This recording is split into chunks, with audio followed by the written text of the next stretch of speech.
Hello students, welcome to my channel.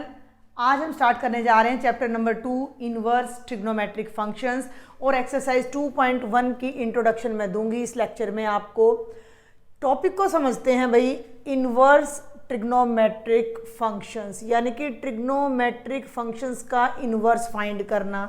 तो दो चीज़ें यहाँ आप बिल्कुल क्लियर समझ लो कि क्लास 12th का chapter number 1 relations and functions, जिसमें हमने inverse of a function find करना सीखा था, वो आपको आना चाहिए। और क्योंकि हम ट्रिग्नोमेट्री की बात कर रहे हैं तो क्लास 11th का जो चैप्टर नंबर 3 था ट्रिग्नोमेट्रिक फंक्शंस का, वो आपको आना चाहिए। समझ में आ रही बात? अगर आपको ट्रिग्नोमेट्रिक फंक्शंस नहीं पता तो आप इन्वर्स कैसे निकालोगे, और इन्वर्स का कॉन्सेप्ट नहीं पता तो आप कैसे करोगे। तो वो दोनों का बेस अगर क्लियर नहीं है तो इस वीडियो को देखने से पहले आपने इन दोनों चैप्टर्स को अपना पक्का अच्छे से मजबूत करना है। खासतौर पर इन्वर्स का कॉन्सेप्ट और चैप्टर नंबर 3 दोनों मेरे चैनल पर अपलोड है, 11th का भी और 12th का भी, तो वो आप देख सकते हो। अच्छा भाई, अब हम आगे बढ़ते हैं। कहाँ से इसको शुरू करें कि सबसे पहले तो एक तो बात आपको क्लियर होनी चाहिए कि जब हम ट्रिग्नोमेट्रिक फंक्शंस का इन्वर्स देख रहे हैं तो इन्वर्स किसी भी फंक्शन के लिए कब डिफाइन होता है, जब वो फंक्शन, पहली बात, 1 1 और ऑन टू होना चाहिए। ठीक है भाई, अगर कोई फंक्शन बाइजेक्टिव है, 1 1 और ऑन टू दोनों है, तभी उसका इन्वर्स एग्जिस्ट करता है। तो क्या हमारे ट्रिग्नोमेट्रिक फंक्शंस बाइजेक्टिव होते हैं, वो हम देखेंगे। सबसे पहले मैं शुरू करूंगी इस लेक्चर को ट्रिग्नोमेट्रिक फंक्शन से, फिर उनके ग्राफ की हेल्प से थोड़ा हम उनको समझेंगे। धीरे धीरे आराम से आगे बढ़ेंगे, बेस क्लियर हो जाएगा तो क्वेश्चंस तो बिल्कुल सिंपल हैं, उनमें तो फॉर्मूला है, आइडेंटिटी है, उन्हें तो आप याद भी कर सकते हो। बेस को समझना बहुत ज़रूरी है। तो मैं सबसे पहले बात करते हैं कि हमारे 6 ट्रिग्नोमेट्रिक फंक्शंस होते हैं बेटा। Sine theta, cos theta, tangent theta, cotangent theta, secant theta and cosecant theta. तो सबसे पहले, बल्कि ऐसे लिख देना था मैंने इनको, मैं बात कर रही हूँ ट्रिग्नोमेट्रिक फंक्शन। यहाँ हम राइट करेंगे इसका डोमेन और यहाँ हम राइट करेंगे इसकी रेंज। ठीक है भाई, ध्यान देना। तो सबसे पहले मैंने ले लिया साइन थीटा। तो साइन थीटा की वैल्यू हम हर रियल नंबर पर निकाल सकते हैं, लेकिन साइन थीटा की जो वैल्यू, जो रेंज आती है, जो आंसर आता है, वो ऑलवेज -1 और 1 के बीच में ही आता है। जब हम कोस थीटा की बात करते हैं तो ये भी हर रियल नंबर पर डिफाइंड है और इसकी रेंज भी -1 से 1 के बीच में होती है। Come to the third one, tangent theta. अब टेंजेंट थीटा पर थोड़ा सा ध्यान देना। टेंजेंट थीटा हम कैसे डिफाइन करते थे भाई? टेंजेंट का याद नहीं है डोमेन आपको, कोई बात नहीं, साइन कोस का याद कर लो ना भाई। साइन थीटा और कोस थीटा का डोमेन और रेंज अगर हमने याद कर लिया तो बाकी के 4 फंक्शंस का डोमेन रेंज हमें अपने आप याद हो जाएगा। कैसे हो जाएगा वो देखो। अब आप, टेंजेंट थीटा होता है साइन बाय कॉस, यानी कि एक तरह का रैशनल फंक्शन हो गया, p/q की फॉर्म में हो गया। तो उसमें कंडीशन क्या होती है कि जो हमारा डिनोमिनेटर है वो 0 के इक्वल नहीं होना चाहिए। ठीक है। अब कोस 0 कब होता है? अगर हम अपना 0 to 90 का इंटरवल देखते हैं तो कॉस की वैल्यू सबसे पहले तो 90 पे ही 0 आ जाती है, और 90 के जितने ओड मल्टीपल्स हैं, ओड 2π/2 पे नहीं, अगर मैं 2π/2 की बात करती हूँ तो ये cos पाई हो जाएगा, जो कि -1 आ जाएगा, जो कि 0 नहीं है। तो π/2 के ओड मल्टीपल्स यानी कि भाई 3π/2, 5π/2, 7π/2, इन सब पे हमारा cos 0 होता है। तो इन सभी वैल्यूज़ पे जब cos 0 है तो टेंजेंट तो डिफाइन होगा ही नहीं ना। तो वो कौन से नंबर्स हमारे, कौन से एंगल्स हो गए? वो हो गए सारे के सारे π/2 के ऑड मल्टीपल्स। तो इसकी जो डोमेन है उसमें सारे रियल नंबर्स होंगे एक्सेप्ट उन x को छोड़कर, जो कि 2n+1 इंटू, ऐसे कर लेते हैं, थोड़ा और अच्छे से लिखा जाएगा, π/2 है, जहां n हमारा कोई भी एक इंटीजर है। समझ रहे हो? सारे रियल्स में π/2 के ऑड मल्टीपल्स को अगर हम छोड़ देते हैं तो टेंजेंट वहाँ पर हमारा डिफाइन होगा। और टेंजेंट की जो रेंज होती है उसमें सारे के सारे रियल नंबर्स आ जाते हैं। हर मतलब इसमें वैल्यू ये नहीं कि -1 से 1 के बीच में रिस्ट्रिक्ट हो जाएगी। अगला इसी का हम उल्टा ले लेते हैं, टेंजेंट का रेसिप्रोकल कोटेंजेंट थीटा। तो भाई अब कोटेंजेंट पे आ जाओ। कोटेंजेंट पे भी यही कंडीशन लगती है। कोटेंजेंट क्या होता है? Cos theta by sine theta. अब साइन थीटा कहाँ कहाँ जीरो होता है? पाई के जितने भी मल्टीपल्स हैं, साइन पाई, साइन 2 पाई, साइन 3 पाई, ये सारे के सारे हमारे ऑलवेज क्या होते हैं? जीरो होते हैं। तो पाई के सारे मल्टीपल्स हमारे साइन के जीरो होते हैं, तो पाई का कोई मल्टीपल हम नहीं लेंगे। बाकी हर रियल नंबर पे टेंजेंट हमारा डिफाइन होगा, जिसमें x हमारा क्या हो गया? n पाई, और n हमारा इंटीजर है। यानी ये सेट हम रियल में से माइनस कर दें तो हर बाकी के हर रियल नंबर पर कोटेंजेंट थीटा डिफाइन है, और इसकी रेंज भी क्या हो जाती है? सारे के सारे रियल नंबर्स। इनको आप अपनी नोटबुक में नोट कर लेना स्टार्टिंग से, जब आप इस चैप्टर को स्टार्ट करोगे तो, ठीक है, ताकि ये आपको बार बार भाई अपना देखना ना पड़े। आगे चलते हैं। अब हमारे दो फंक्शंस और रह जाते हैं। एक है हमारा सीकेंट थीटा। सीकेंट भी टेंजेंट की तरह बिहेव करेगा। टेंजेंट में क्या आ रहा था? देखो लॉजिक पकड़ लेना, मैंने पहले ही बोल दिया है कि अगर हमें साइन का और कॉस का डोमेन और रेंज याद है तो इनका डोमेन और रेंज हम सेकंड में बना सकते हैं। थोड़ा सा दिमाग में कॉन्सेप्ट क्लियर होना चाहिए हमारे माइंड में। भाई सीकेंट थीटा कैसे बनता है? 1/cos, तो फिर वही कंडीशन आ गई कि डिनोमिनेटर नॉन जीरो होना चाहिए। अब cos जीरो कहाँ है? π/2 के ऑड मल्टीपल्स पे, तो यही यूं का यूं डोमेन सीकेंट का बन जाएगा। It is defined for every real number. भाई cos भी तो हर रियल नंबर पे डिफाइंड है, लेकिन cos तो डिनोमिनेटर से नहीं आ रहा ना, ये 1/cos आ रहा है। तो यहाँ पर जितने भी π/2 के ऑड मल्टीपल्स हैं उन सब को छोड़कर हर रियल पे हमारा सीकेंट डिफाइन होगा। अब दूसरी बात, सीकेंट कॉस का रेसिप्रोकल है। अब एक छोटी सी बात को समझना। भाई देखो थोड़ा सा मैंने पहले ही बोल दिया है, बेस यहाँ क्लियर होना जरूरी है। जो क्रैम कर सके वो देख ले, अदरवाइज ये सब क्वेश्चंस, ये चैप्टर अंडरस्टैंडिंग से ही आपको आएगा। अब भाई मेरी बात सुनो, कोस थीटा की बात करूं तो कोस थीटा की वैल्यू ये है सारी -1 से 1 के बीच में। हाँ, अब 1 का रेसिप्रोकल करोगे तो 1 आ जाएगा, -1 का करोगे तो -1। लेकिन मान लो बीच में 1/2 है, कोस की वैल्यू 1/2 है, तो सीकेंट की वैल्यू तो इसका उल्टा होगी, तो कितनी आएगी? 2। तो इससे बाहर जाएगी ना वो वैल्यू। लॉजिक को पकड़ना। एक बहुत सिंपल सा रिजल्ट होता है कि -1 और 1 के बीच में जितने भी नंबर्स होते हैं उनके रेसिप्रोकल्स 1 से ग्रेटर या -1 से लेस होंगे। तो या तो इधर होंगे या इधर होंगे। समझ में आ रही है मेरी बात कि नहीं आ रही है? मतलब सीकेंट की वैल्यू -1 और -1 हो सकती है, सीकेंट की वैल्यू -1 हो सकती है, सीकेंट की वैल्यू 1 भी हो सकती है। जब कोस थीटा की वैल्यू 1 होएगी तो सीकेंट की वैल्यू भी 1 हो जाएगी। जब कोस थीटा की -1 होएगी तो सीकेंट की -1। लेकिन इस इंटरवल में सीकेंट की वैल्यू कभी भी नहीं आएगी। क्यों? क्योंकि cos थीटा 1 से लेस है तो उसका रेसिप्रोकल तो 1 से ग्रेटर होगा ना। कोई नंबर -1 से ग्रेटर है तो उसका रेसिप्रोकल -1 से लेस होगा। तो इसकी रेंज में सारे रियल नंबर्स आ जाएंगे except this open interval -1 to 1। और लास्ट में हमारा आ जाता है कोसिकेंट थीटा। वही बात फिर आ जाती है, कोसिकेंट 1/sin है, तो साइन का जो है हमारा इस वैल्यू पे हमारा साइन 0 होता है, तो इसको हम छोड़ देंगे तो ये पूरा का पूरा डोमेन हमारा फिर से वही आ जाएगा। x = n पाई, और n एक इंटीजर है, ठीक है। और रेंज इसकी बिल्कुल सीकेंट की तरह ही आएगी, क्योंकि साइन भी -1 और 1 के बीच में है, तो जब उसका रेसिप्रोकल लोगे तो ये आ जाएगा।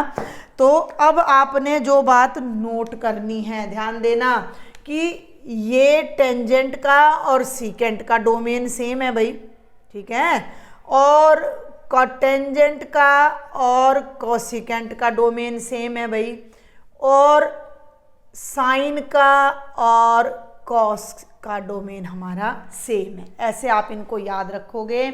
और रेंज अगर हम देखते हैं तो मैंने ऑर्डर में लिख ही रखा, ये दोनों रेंज सेम है और फिर इनकी रेंज सेम है और फिर इनकी रेंज सेम है। ये सब हम अपनी 11th क्लास में स्टडी कर चुके हैं, ठीक है। तो ये था ट्रिग्नोमेट्रिक फंक्शन का डोमेन एंड रेंज। अब हम इनके इन्वर्स की बात करेंगे तो उसको मैं ग्राफ से समझाऊंगी आपको। लेकिन उससे पहले मैं एक बात और आपको क्लियर कर दूं कि दो तरह से हमने इन्वर्स देखा था अपने चैप्टर नंबर 1 में कि फंक्शन 1 1 एंड ऑन टू होना चाहिए। लेकिन उसके साथ साथ एक चीज़ और हमने देखी थी कि अगर f एक फंक्शन है a से b पर और g एक फंक्शन है b से a पर, ठीक है भाई, यहाँ का कोई एलिमेंट x है और यहाँ का कोई एलिमेंट y है, तो f ऑफ x हमारा हो रहा है y और g ऑफ y हमारा हो रहा है x।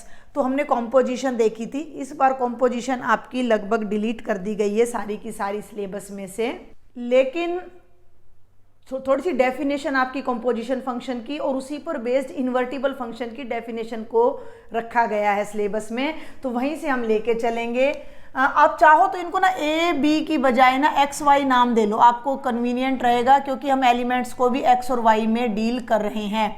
तो क्या डेफिनेशन थी हमारी कि अगर हमारी composition of f o g over y अगर हम लेते हैं और वो आइडेंटिटी ऑफ वाई बन जाती है, कहने का मतलब क्या है कि एफ ओ जी कॉम्पोजिशन अगर वाई एलिमेंट पे निकालते हैं और वो वाई आ जाए तो आइडेंटिटी फंक्शन बन गया, और g o f over any element x निकालते हैं और वो आइडेंटिटी फंक्शन ऑफ एक्स बन जाता है, तो हम कहते हैं कि एफ का जो इन्वर्स है वो जी है और जी का इन्वर्स क्या है, एफ है। तो ये कॉम्पोजिशन से हमने देखा था। और फिर जब जी एफ का इन्वर्स बन जाता है, ध्यान देना, तो हम इसको ऐसे भी लिख सकते थे कि f inverse o f identity of x हमारा बन जाएगा, या f o f inverse over y लोगे तो वो आइडेंटिटी ऑफ वाई बन जाएगा। पहले जब लास्ट ईयर मैंने पूरा चैप्टर करवा रखा है, अब तो डिलीटेड हो गया है ये पोर्शन, तो हमने बहुत अच्छे से बताया था कि भाई किस तरह से कॉम्पोजिशन से हम इन्वर्स फाइंड कर सकते हैं।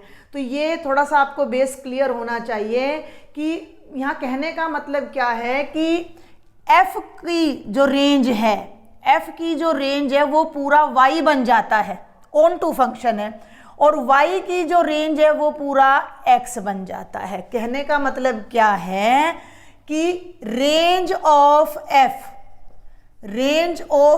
जो है वो g का डोमेन है, डोमेन ऑफ g, और g का जो रेंज है, रेंज ऑफ g, ये g की रेंज है, x है, तो x f के लिए क्या है, डोमेन है।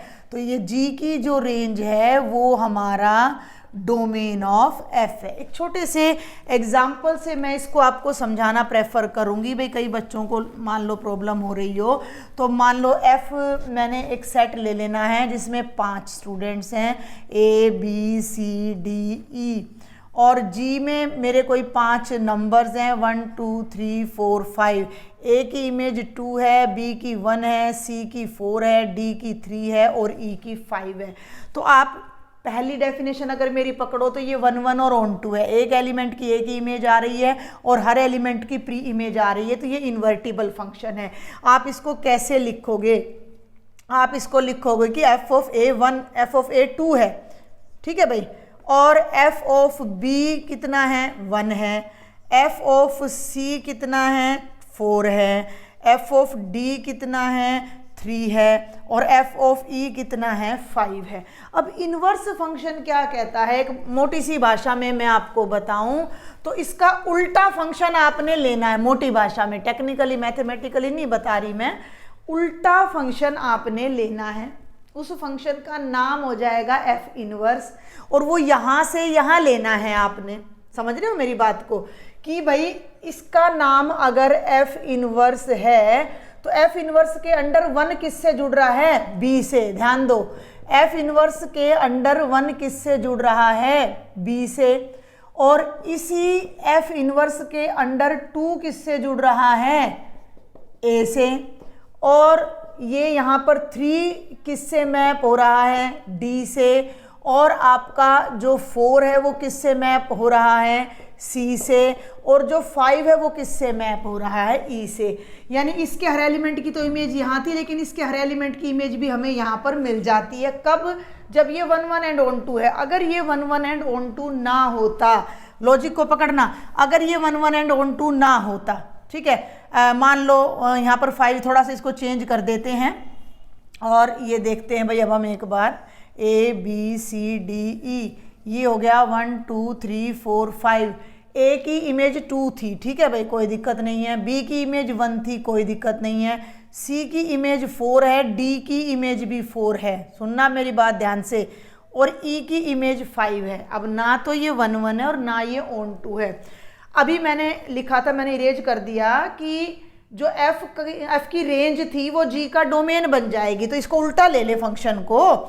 मान लो मैं यहाँ ले लूँ 1 2 3 4 5, ये मैंने जी ले लिया और ये मैंने एफ ले लिया, A B C D E. तो यहाँ से देखो 1 बी से जुड़ रहा है, 2 ए से जुड़ रहा है, 3 किसी से जुड़ नहीं रहा, 4 की इमेज सी भी है और डी भी है। ये कैसे हो सकता है? अब जी को मैं एफ इनवर्स बोल रही हूँ, सुनना मेरी बात ध्यान से। जी मैंने बोल दिया पहले कि भाई एफ इनवर्स से सारा मैं भी लिख चुकी हूँ पीछे। तो अब जब मैं एफ इनवर्स के अंडर 1 की इमेज निकालूंगी तो बी आ जाएगी, मैच कर गई इससे, कोई दिक्कत नहीं। जब मैं एफ इनवर्स के अंडर 2 की इमेज निकालूंगी तो वो ये देखो, ये यहाँ मैप कर रही है, ए आ जाएगी, कोई दिक्कत नहीं भाई, मैच कर गई। अब मैं 3 की इमेज कहाँ से निकालूं? 3 तो किसी से जुड़ ही नहीं रहा, 3 की तो कोई यहाँ पर मैपिंग ही नहीं हो रही। तो ये पहली बात तो ये फंक्शन ही नहीं है, क्योंकि फंक्शन क्या होता है, 11th क्लास में पढ़ा है हमने कि डोमेन के हर एलिमेंट की यूनिक इमेज को डोमेन में एग्जिस्ट करनी चाहिए। तो 3 की कोई अब यहाँ इमेज नहीं मिली, मतलब उल्टा नहीं कर पा रहे ना इसको। और जब मैं 4 की बात करती हूँ तो 4 की इमेज सी भी आ रही है और 4 की इमेज डी भी आ रही है, जो कि फंक्शन की डेफिनेशन को कॉन्ट्राडिक्ट करता है कि एक एलिमेंट की एक यूनिक इमेज आनी चाहिए। कुछ बात दिमाग में जा रही है कि नहीं जा रही है भाई? आपको मान लो इतना तो याद रखना पड़ेगा 1 1 ऑन 2 कॉम्पोजिशन वाला अगर आपको समझ आ गया है, क्योंकि मैंने फर्स्ट चैप्टर बहुत डीपली करवाया हुआ है, तो बहुत ही अच्छी बात है। लेकिन जिन स्टूडेंट्स को नहीं समझ आया है तो वो एक मोटी सी बात ये समझें कि अगर f यहाँ से यहाँ तक एक फंक्शन है तो f इनवर्स इसका उल्टा है, मतलब यहाँ से यहाँ तक। भाई एक स्टूडेंट A है, उसका रोल नंबर 2 है, B का 1 है, C का 4 है। अभी किया था ना मैंने जो A B C D E, और ये हो गया बेटा 1 2 3 4 5। A की 2 थी, B की 1 थी, D की 3 थी, C की 4 थी, E की 5 थी। A का रोल नंबर 1, B का A का 2, B का 1, C का 4, D का 3, E का 5। उल्टा ले लें। अब टीचर आ जाए पूछे भी 5 रोल नंबर किसका है, तो आप फट से बता दोगे भी E का है, 4 किसका है, C का है, 3 किसका है, D का है, 2 किसका है, A का है, 1 किसका है, B का है। उल्टा भी फंक्शन अगर डिफाइन हो जाता है तो वो हमारा इनवर्स फंक्शन कहलाता है, लेकिन वो तभी एग्जिस्ट करेगा जब मेन फंक्शन जिसका हमने इनवर्स निकालना है वो 1 1 ऑन 2 हो, बाइजेक्टिव हो, कॉम्पोजिशन की कंडीशन को वो सेटिस्फाई करता हो कि जब एफ ओ जी करें तो आइडेंटिटी ऑफ वाई आ जाए और जी ओ एफ करें तो आइडेंटिटी ऑफ एक्स आ जाए। इन सारी बातों का मतलब एक ही है, उसको आप किसी तरह से भी घुमा के यूज़ कर सकते हो। ठीक है भाई, समझ आ रही है बात? तो जो सबसे मेन बात मैं आपको बताना चाह रही हूँ, ट्रिग्नोमेट्रिक की मैंने डोमेन रेंज बता दिया, हो गया। अब मैंने ये बता दिया कि कोई भी फंक्शन इन्वर्टिबल तब होगा जब वो 1 1 ऑन 2 होगा। तो अब हम बात करेंगे ट्रिग्नोमेट्रिक फंक्शंस की कि क्या वो 1 1 ऑन 2 हैं। मुझे तो नहीं लग रहे, जब हैं ही नहीं तो इन्वर्स कैसे निकलेगा? तो इस टॉपिक को अब हम डिस्कस करते हैं। अब हम ये देखेंगे कि जिन ट्रिग्नोमेट्रिक फंक्शंस का हमने इन्वर्स फंक्शन फाइंड करना है वो 1 1 ऑन 2 हैं भी या नहीं। तो सबसे पहले शुरू करते हैं बेटा साइन एक्स से। ठीक है भाई, ये ले लिया मैंने y is equal to sine x. तो ग्राफ मैं रफली ड्रॉ करूँगी, क्लास 11th में भी बहुत अच्छे से मैंने ग्राफ समझाया हुआ है। थोड़ा हम यहाँ इसको डिस्कस करेंगे। मान लो ये हो गया y एक्सिस और ये हो जाता है x एक्सिस। मेन वैल्यूज़ हम यहाँ लेंगे। 0 π/2, ये हो जाता है पाई, इतने ही गैप पर 3π/2 और इतने ही गैप पर आ जाता है 2π। ये आपका 1 है, ये -1 है, ये -π/2 -π -3π/2 एंड -2π। ठीक है, तो ये आ गया। अब मेन वैल्यूज रख लेते हैं। 0 पे साइन की वैल्यू 0 होती है और π/2 पे वैल्यू 1 होती है, पाई पे वैल्यू 0 होती है और 3π/2 पे वैल्यू होती है -1 और 2π पे होती है 0। तो ये इस साइड का ग्राफ आपका कुछ ऐसे चलेगा। ठीक है, इसके अंदर से आना था भाई ये अच्छे से। क्लियर है? आगे बढ़ूँ, ऐसे ही थोड़ा सा लेफ्ट में ले लेते हैं। ये है आपका -π/2, तो इस पे वैल्यू आएगी -1, -π पे आएगी 0 और -3π/2 पे जो हमारी वैल्यू आएगी वो ये आ जाएगी 1 आ जाएगी और 2π पे फिर से 0 आ जाएगी। ठीक है, तो ये मेरा ग्राफ ऐसे चलेगा। ये है हमारा sin x का ग्राफ। अब ग्राफिकली अगर हमें किसी फंक्शन को 1 1 देखना हो, देखो सिंपल सी बात है, तो हमने क्या करना है कि x एक्सिस के पैरेलल एक लाइन खींच दो। अगर कोई लाइन किसी ग्राफ को एक से ज़्यादा पॉइंट पे कट करती है ना, तो वो 1 1 फंक्शन नहीं है। जैसे मैं स्ट्रेट लाइन की बात करूं, स्ट्रेट लाइन ले ली मैंने और ये एक लाइन ड्रॉ कर दी, तो ये इस ग्राफ को एक ही जगह काट रही है, तो ये 1 1 है। लेकिन जब मैं पैराबोला की बात करती हूँ, है पैराबोला की बात करते हैं, तो ये आपका हो गया पैराबोला और एक्स एक्सिस के पैरेलल मैंने लाइन खींची, तो ये पैराबोला को 2 पॉइंट पे काट रही है। कहने का मतलब क्या है, अगर ये पैराबोला मेरा होता वाई स्क्वेयर नहीं है, ये एक्स स्क्वेयर वाला पैराबोला है, ये हो गया x² = 16y।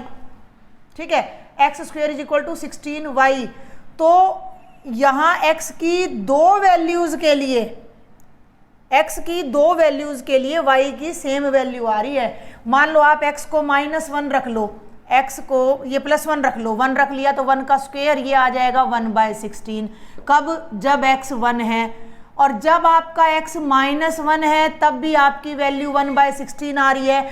मतलब क्या है कि 1 और -1 इक्वल नहीं है, लेकिन 1 पे इमेज और -1 पे जो इमेज है वो इक्वल आ रही है, तो फंक्शन 1 1 नहीं है। 2-3 तरीके हैं भाई 1 1 के। एक तरीका तो ये है, हमने क्या देखा था अपना इसमें फर्स्ट चैप्टर में कि x1 अगर x2 के इक्वल, हम क्या करते थे कि x1 x2 के इक्वल है तो f(x1) f(x2) के इक्वल अगर आ जाता है तो फंक्शन 1 1 होता है। लेकिन अगर x1 x2 के इक्वल नहीं है तो f(x1) भी f(x2) के इक्वल नहीं होना चाहिए। ये तरीका है 1 1 ऑन 2 चेक करने का। ठीक है, तो भाई एक तो ये तरीका है 1 1 ऑन 2 प्रूव करने का, और एक डायरेक्ट भी हम, क्योंकि अभी तो हमारा इतना काम नहीं, हमने तो सिर्फ चेक करना है कि ये 1 1 ऑन 2 है या नहीं फंक्शन। तो ये देखो हम स्ट्रेट लाइन ड्रॉ कर ले, तो ऐसे ही अगर मैं यहाँ पर कोई स्ट्रेट लाइन ड्रॉ करती हूँ ना, तो ये इस कर्व को, अभी तो ये कर्व कॉन्टिन्यूस चलता रहेगा, तो इनफाइनाइट पॉइंट्स पे कट करेगी। ठीक है, और वैसे भी आप देख सकते हो कि मान लो ये वैल्यू है π/4 है, तो भाई π/4 पे आपकी जो वैल्यू आ जाएगी वो कितनी आ जाएगी, 1/√2 आ जाएगी। और ऐसे ही यहाँ पर भी ये वैल्यू आपकी आ जाएगी 1/2 कितने पे होती है, 30 पे होती है ना आपकी वैल्यू, sin 30 पे, 30 ले लो चलो, sin 30 पे आपकी वैल्यू कितनी आ जाएगी, 1/2 आ जाएगी। आप आगे जाओगे यहाँ पर, तो यहाँ पर आपकी वैल्यू फिर से कितनी आ जाएगी, 1/2। ये कितना हो जाएगा आपका, 150 हो जाएगा। 150 को आप लिख सकते हो पाई -π/6, तो ये 5π/6 आपका आ जाएगा। ठीक है भाई, समझ गए। तो देखो π/3 पे देखो ना, ये फंक्शन है, तो इसकी वैल्यू जब मैं π/3 पे निकाल रही हूँ तो भी 1/2 आ रही है। इसकी वैल्यू मैं 5π/6 पे निकाल रही हूँ तो भी 1/2 आ रही है। अब π/3 तो 5π/6 के इक्वल नहीं है, लेकिन दोनों पर आने वाली वैल्यू इक्वल आ रही है, तो by the definition this function is not 1 1। तो 1 1 तो बिल्कुल भी नहीं है। अब ऑन टू की बात करूं तो भाई अगर मैं यहाँ पर भी रियल नंबर्स ले लूँ और यहाँ पर भी रियल्स ले लूँ, ये -1 ये 0 1 इनके बीच के नंबर ये सारे आ जाते हैं।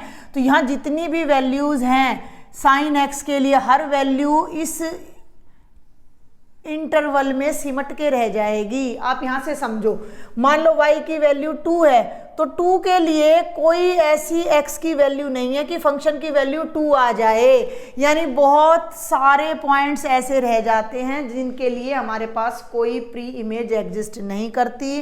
तो ना तो ये फंक्शन 1 1 है और ना ही ऑन टू है। ये बात समझ में आनी बहुत ज़रूरी है। मोटा मोटा भी समझ सकते हो 1 1 के लिए कि जब हम एक स्ट्रेट लाइन ड्रॉ करते हैं तो वो कर्व को कई प्लेस पर कट कर रही है, तो बहुत सारी वैल्यूज ऐसी हैं जिन पर फंक्शन की वैल्यू रिपीट करेगी, तो 1 1 नहीं है। और ऑन टू जब y अक्ष की बात, y एक्सिस की बात करते हैं तो इतने में ही सिमट के रह गया हमारा फंक्शन। आप देखो ना, मेरा फंक्शन जो है वो 1 और -1 के बीच में रह जाता है।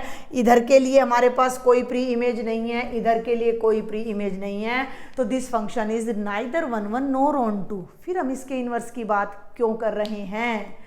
कोई भी ट्रिग्नोमेट्रिक फंक्शन 1 1 ऑन टू नहीं है। ऐसे ही आप cos, cotangent, tangent, secant, cosecant को देखेंगे तो हम क्या करेंगे, हम इन फंक्शंस के डोमेन को रिस्ट्रिक्ट कर देंगे और एक ऐसा पर्टिकुलर डोमेन ढूंढेंगे जिनमें ये फंक्शन 1 1 और ऑन टू है, और उस पर्टिकुलर डोमेन के लिए हम इनवर्स फंक्शन को डिफाइन करेंगे। उसको देखते हैं अब हम उसी कॉन्सेप्ट को। जिस डोमेन पर हम रिस्ट्रिक्ट कर देंगे उस डोमेन के लिए, और ऐसे बहुत सारे डोमेन हमें मिलेंगे जिनके लिए हमारा फंक्शन इन्वर्टिबल होगा। तो ये कॉन्सेप्ट अब हम समझने की कोशिश करते हैं। यहाँ ऑन टू के बारे में एक बात और मैं क्लियर कर दूं आगे बढ़ने से पहले, कि अगर आपको y कोई फंक्शन दे रखा है, fx या y लगा लो, रियल टू रियल, ठीक है, किस तरह कि y की जगह पे f ही ले लो। fx हमें कोई फंक्शन दे रखा है रियल टू रियल, और कैसे दे रखा है, fx is equal to sine x. In this case बिल्कुल भी ये हमारा फंक्शन ऑन टू नहीं है। समझ में आ रही बात? मैंने आपको दिखा दिया था कि -1 से ऊपर की वैल्यूज और -1 से नीचे की वैल्यूज के लिए कोई प्री इमेज एग्जिस्ट नहीं कर रही है। लेकिन अगर फंक्शन को डिफाइन ही इस तरह से आपको किया जाए कि ये एक फंक्शन है, सुन लो मेरी बात ध्यान से, तो ये डोमेन हो गया, ये को डोमेन, और इस फंक्शन की जो रेंज होती है वो -1 से 1 होती है। और जब हमारा को डोमेन और रेंज इक्वल हो जाती है, भाई को डोमेन और रेंज इक्वल हो जाती है तो फंक्शन ऑन टू हो जाता है। लेकिन अगर को डोमेन रेंज का सबसेट हो, अब रेंज सॉरी उल्टा बोल गई मैं, रेंज अगर को डोमेन का, अब यहाँ को डोमेन R है, रेंज -1 to 1 है और ये R का सबसेट है, तो यहाँ पर फंक्शन ऑन टू नहीं होगा। तो कुछ टीचर्स इसको ऑन टू बता देते हैं, कुछ नहीं है, लेकिन अकॉर्डिंग टू मी जब हम रियल टू रियल इसको ले रहे हैं तो this is neither 1 1 nor onto function. अब क्या करें, अब इसका इन्वर्स कैसे फाइंड करें, ठीक है। इन्वर्स क्या है, कैसे वैल्यू निकालेंगे, वो सब हम बाद में देखेंगे। पहले हम इन्वर्स की बेसिक कंडीशन को डिस्कस कर रहे हैं। अभी मैं न्यूमेरिकल्स तक, क्वेश्चंस तक नहीं पहुंची हूं। हम पहले अपना बेस बनाएंगे इसके लिए।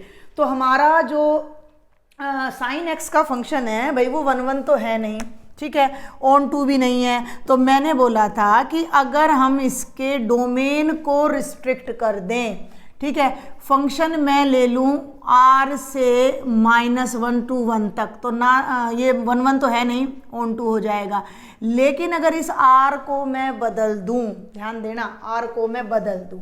अब आप थोड़ा सा ध्यान दो, मैंने आपको बताया था कि जब हम हॉरिजॉन्टल लाइन खींचें और वो केवल एक पॉइंट पर कट करे, तो थोड़ा सा यहाँ ध्यान दो, ये मैं कितनी भी हॉरिजॉन्टल लाइंस खींच लूँ, ये पूरे कर्व को केवल एक जगह पर कट कर रही हैं, केवल यहाँ, ये वाली लाइन यहाँ, ये वाली लाइन यहाँ, ये वाली लाइन यहाँ, और ये पॉइंट क्या है, ये है -π/2।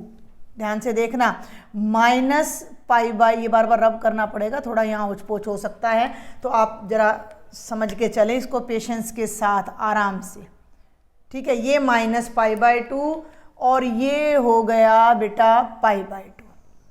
इनके बीच में जब हम इस ग्राफ को देखते हैं तो एक पॉइंट पर ए की वैल्यू आ रही है और हम देखो, अब मैं यहाँ इसको लिख देती हूँ कि f मैंने ले लिया -π/2 to π/2 और रेंज मैंने ले ली -1 से 1, तो 100% ये फंक्शन मेरा 1 1 एंड ऑन टू है, बाइजेक्टिव है। क्यों?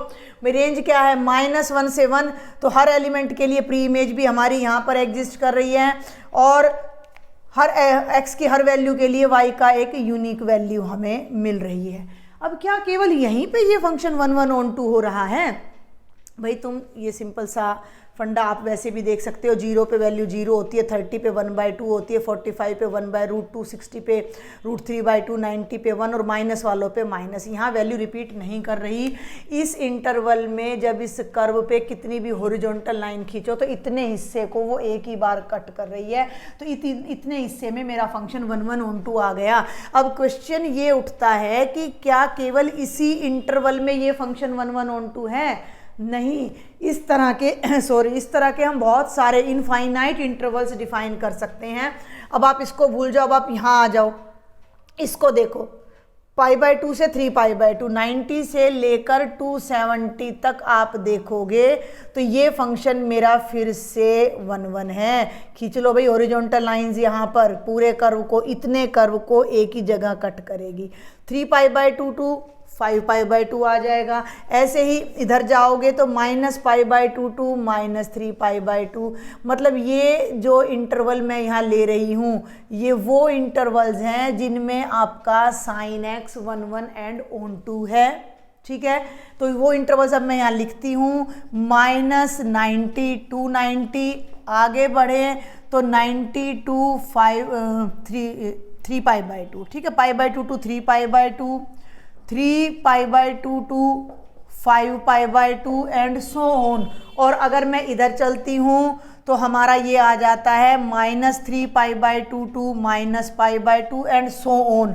मतलब ऐसे इनफाइनाइट इंटरवल्स मुझे मिल जाएंगे जिनमें मेरा फंक्शन 1 1 होगा, ऑन 2 होगा और उस इंटरवल के लिए साइन का इन्वर्स डिफाइन हो जाएगा। लेकिन आपको ये ध्यान रखना है कि एक ये वाला जो इंटरवल है इसे हम बोलेंगे प्रिंसिपल वैल्यू ब्रांच, इसे हम बोलेंगे प्रिंसिपल वैल्यू ब्रांच।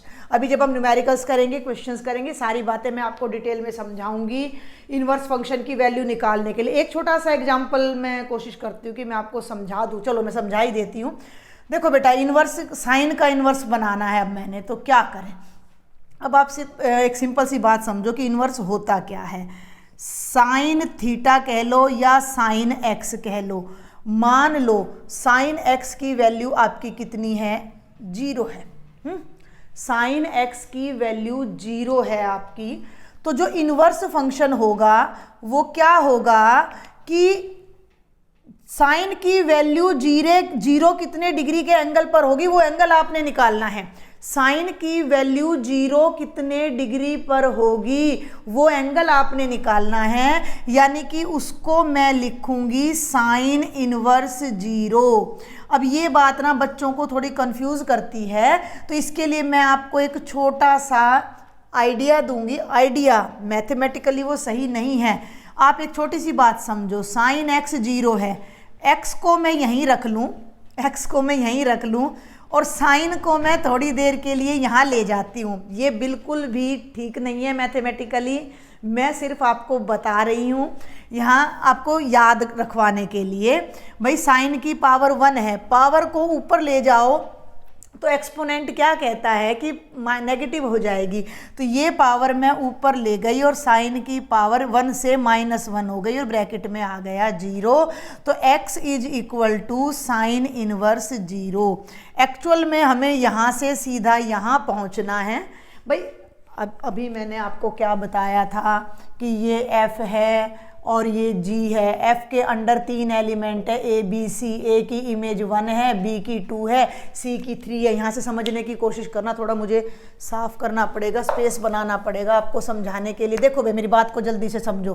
तो a की इमेज 1 है f के अंडर, b की इमेज 2 है और c की इमेज 3 है। जब हम उल्टा चलते हैं तो जी के अंडर 1 की इमेज ए है, जी के अंडर 2 की इमेज बी है और भाई 3 की इमेज सी है। इसको जी ना कहकर हमने नाम दे दिया, अगर ये 1 1 on 2 है तो एफ इनवर्स। ठीक है, अब इसको अगर मैं एक बार साइन थीटा पे लेके आऊं, थोड़ा सा मैं यहाँ बनाती हूँ, मैंने जो इंटरवल लिया था वो -90 to 90 लिया था। ठीक है, यहाँ कुछ वैल्यू ले लेते हैं, -90, -30, 0 ले लिया, 45 ले लिया और 60 ले लिया। और यहाँ पर वैल्यूज़ ले ली मैंने -1, 0 और भाई 1/2 और 1/√2 1 ले लिया और -1/2 और -1/√2 वगैरह ये सब हमने ले लिया। और यहाँ मैंने ले लिया √3/2, क्योंकि मेरी जो डोमेन है वो -90 to 90 है, मेरी जो रेंज है वो -1 to 1 है कोडोमेन। अब मेरी बात सुनो, ये f है जिसको हम कह रहे हैं sin x, ये मान लो g है, तो -π/2 की इमेज -1 आएगी, -π/6 की इमेज -1/√2 आएगी। बहुत ध्यान से समझना, ठीक कर रही हूँ ना मैं, π/6 का मतलब 30 होता है ना, तो 30 पे वैल्यू कितनी होती है 1/2। 0 पे वैल्यू साइन की 0 आएगी, π/4 पे वैल्यू कितनी आएगी 1/√2 आएगी और π/3 पे √3/2 आएगी। एक बार बेस समझ आ जाएगा तो आगे कोई प्रॉब्लम आपको नहीं आएगी। अब अगर मैं इसको इस तरीके से लिखूं तो तीन ही वैल्यू लिख लेते हैं। f ऑफ 0 0 है, f ऑफ 0 0 है, इसका मतलब साइन ऑफ 0 0 है, क्योंकि फंक्शन का नाम तो भाई साइन x है, फंक्शन का नाम तो साइन x है। थोड़ा सा साफ करती हूँ मैं इसको, बाद में आपको मैं फिर बताती हूँ। अब देखो f की वैल्यू π/4 पे कितनी है 1/√2 है, fx क्या है साइन x है, fx क्या है साइन x है, यानी साइन की वैल्यू π/4 पे कितनी है 1/√2 है। और f ऑफ π/3 कितना हो जाएगा √3/2, यानी साइन की वैल्यू π/3 पे कितनी हो जाएगी √3/2। अब उल्टा चलते हैं कि g ऑफ 0 0 किससे जुड़ रहा है 0 से, ध्यान देना। तो g ऑफ 0 0 है, तो इस फंक्शन का नाम, g फंक्शन का जो नाम होगा वो साइन इनवर्स होगा जब मैं उल्टा लेके चलूंगी इमेज को। ठीक है भाई, जब मैं f से g पे जा रही हूँ तो इसका नाम साइन x है, लेकिन जब मैं g से f पे जा रही हूँ तो इसका नाम साइन इनवर्स हो गया। यानी साइन इनवर्स 0 = 0, यानी साइन की वैल्यू 0 डिग्री के एंगल पर होती है इस ब्रांच में। आगे बढ़े थोड़ा सा, मैं यहीं से ले रही हूँ। देखो f की वैल्यू π/4 पे 1/√2 थी, तो 1/√2 किससे जुड़ रहा है यहाँ π/4 से। तो g के अंडर समझने की कोशिश करना, g के अंडर जो 1/√2 है वो उसकी इमेज क्या आ रही है π/4। g का मतलब क्या है साइन इनवर्स x, यानी साइन इनवर्स की वैल्यू 1/√2 कितने पे है π/4 पे। तो ये मतलब है, आप समझ पा रहे हो। अब यहाँ आओगे तो साइन इनवर्स √3/2 कितने पे हो जाएगा 60 डिग्री पे। कुछ समझ पा रहे हो भाई। एक तो साइन फंक्शन लेते थे, साइन 90 डिग्री 1 है, तो साइन इनवर्स 1 कितना हो जाएगा 90, यानी इनवर्स फंक्शन वो है जो आपको ये बताएगा कि साइन की वैल्यू कितने डिग्री के एंगल पर है। इस फंक्शन में एंगल गिवन होता है, वैल्यू निकालनी होती है। इस फंक्शन में वैल्यू गिवन है और एंगल निकालना है। अब यहाँ चक्कर क्या है कि अगर मैं 0 की ही बात करूं तो साइन की वैल्यू 0 पे नहीं होती, पाई पे, 2 पाई पे, 3 पाई पे, यानी एक की बहुत सारी इमेज आ जाएंगी और ये फंक्शन नहीं बन पाएगा। इसलिए हम इसको एक पर्टिकुलर उसमें डोमेन में रिस्ट्रिक्ट कर देते हैं -90 to 90। अब मैं आपको अगर क्वेश्चन दे दूं, सुनो मेरी बात ध्यान से, वही वाला क्वेश्चन यहाँ फिर लिख रही हूँ मैं। अगर मैं आपको क्वेश्चन दे दूं कि साइन इनवर्स 0 निकालो, तो इसका आंसर 0 के अलावा ये सब भी आएंगे। लेकिन इस आंसर को, क्योंकि ये आंसर मेरा -90 से 90 के बीच है, तो ये तो प्रिंसिपल वैल्यू ब्रांच से आ जाएगा और बाकी के जो आंसर हैं वो इन अदर ब्रांचेस में से आ जाएंगे। इसलिए प्रिंसिपल ब्रांच को समझना भी बहुत ज़रूरी है। तो यहाँ पर अब मैंने जो आपको बताया कि साइन को मैं अगर इस इंटरवल में रिस्ट्रिक्ट कर लेती हूँ, साइन को -90 से 90 के बीच में, तो ये फंक्शन 11/2 हो जाएगा और ये इन्वर्टिबल भी हो जाएगा। ठीक है, तो वो सारे इंटरवल्स मैंने यहाँ लिख दिए थे, प्रिंसिपल ब्रांच भी बता दी थी। इसी तरीके से हम कॉस, टेंजेंट, सीकेंट, कोसिकेंट वगैरह को भी रिस्ट्रिक्ट करेंगे और उन इंटरवल में ही उनके इन्वर्स हम फाइंड कर पाएंगे। साइन एक्स के इन्वर्स को अब मैं एक बार यहाँ ब्रीफली एक बार लिख देती हूँ आपके लिए कि भाई अभी हमने क्या देखा था कि f हमारा फंक्शन था कहाँ से कहाँ तक, रिस्ट्रिक्ट करने के बाद -90 to 90 से लेकर -1 to 1 हमारा फंक्शन था fx = sin x।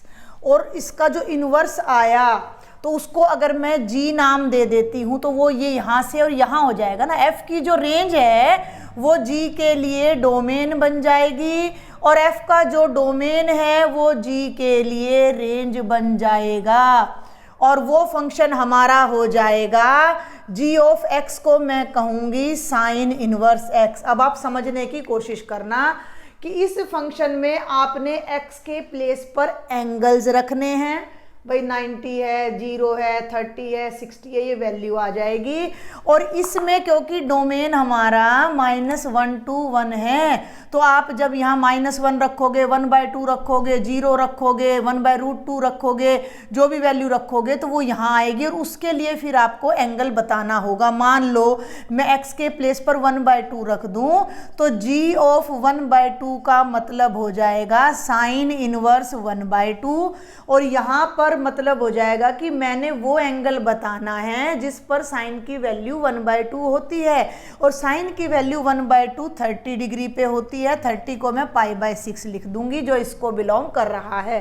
होती तो और भी बहुत सारे एंगल्स पर है, वो हम बाद में डिस्कस करेंगे।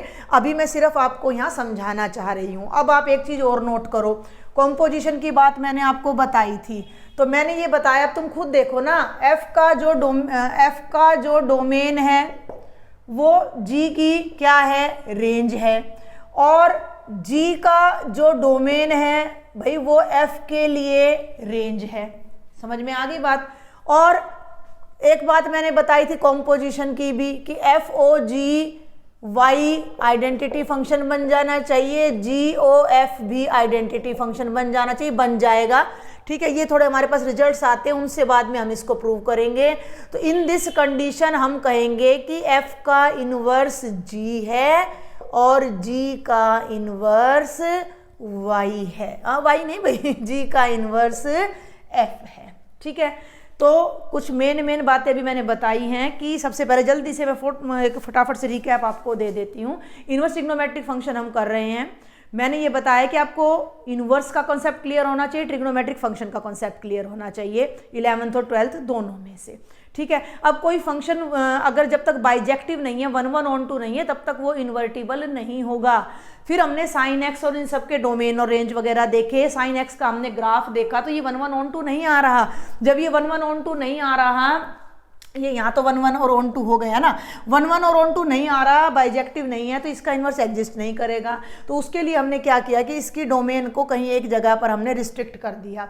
हमने -90 to 90, आप बाकी का पार्ट इसका डिलीट भी कर सकते हो ग्राफ का इसको समझने के लिए। ठीक है, -90 to 90 मैंने इसको रिस्ट्रिक्ट कर दिया। देखो भाई ध्यान से, ये मैंने कर दिया, ये -90 पे वैल्यू कितनी है भाई, ये है -1 और 90 पे वैल्यू कितनी है 1, तो ये है और -1 यहाँ लिखती हूँ, ये है। और 0 पे वैल्यू कितनी है, 0 है। तो ये ग्राफ आपका ऐसे जा रहा था, तो अब ये ग्राफ आपका ऐसे जाएगा। तो ये आप देख सकते हो कि पूरा का पूरा 1 है और 2 भी है क्योंकि -1 से ऊपर कोई वैल्यू हमारी जा ही नहीं रही है। ठीक है ना, समझ आ गई बात। तो इस पर्टिकुलर इंटरवल में ये हमारा 1 2 हो गया, तो इस पर्टिकुलर इंटरवल के लिए ये इन्वर्टिबल हो जाएगा। फिर π/2 से 3π/2, 3π/2 से 5π/2 इनफाइनाइट इंटरवल मिलेंगे। इन सब इंटरवल्स में से ये वाला इंटरवल हमारा प्रिंसिपल वैल्यू ब्रांच कहलाएगा। ये सारी मेन बातें मैंने आपको बताई हैं, कुछ यहाँ पर बताने की कोशिश की है कि किस तरह से हम इनको फाइंड आउट करेंगे।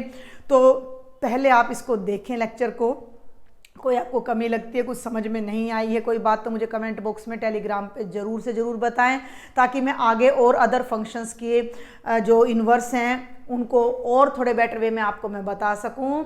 दूसरी बात, अभी हम इन्वर्स फंक्शन के ग्राफ भी समझेंगे। ट्रिग्नोमेट्रिक फंक्शन के ग्राफ मैंने 11th में बहुत अच्छे से बताएं, लेकिन अभी मैं आपको नेक्स्ट लेक्चर में ट्रिग्नोमेट्रिक और इन्वर्स दोनों के ग्राफ बताऊंगी। उसके बाद हम एक्सरसाइज पर चलेंगे। If you like the lecture then share with your maximum friends and don't forget to subscribe my channel. Thank you.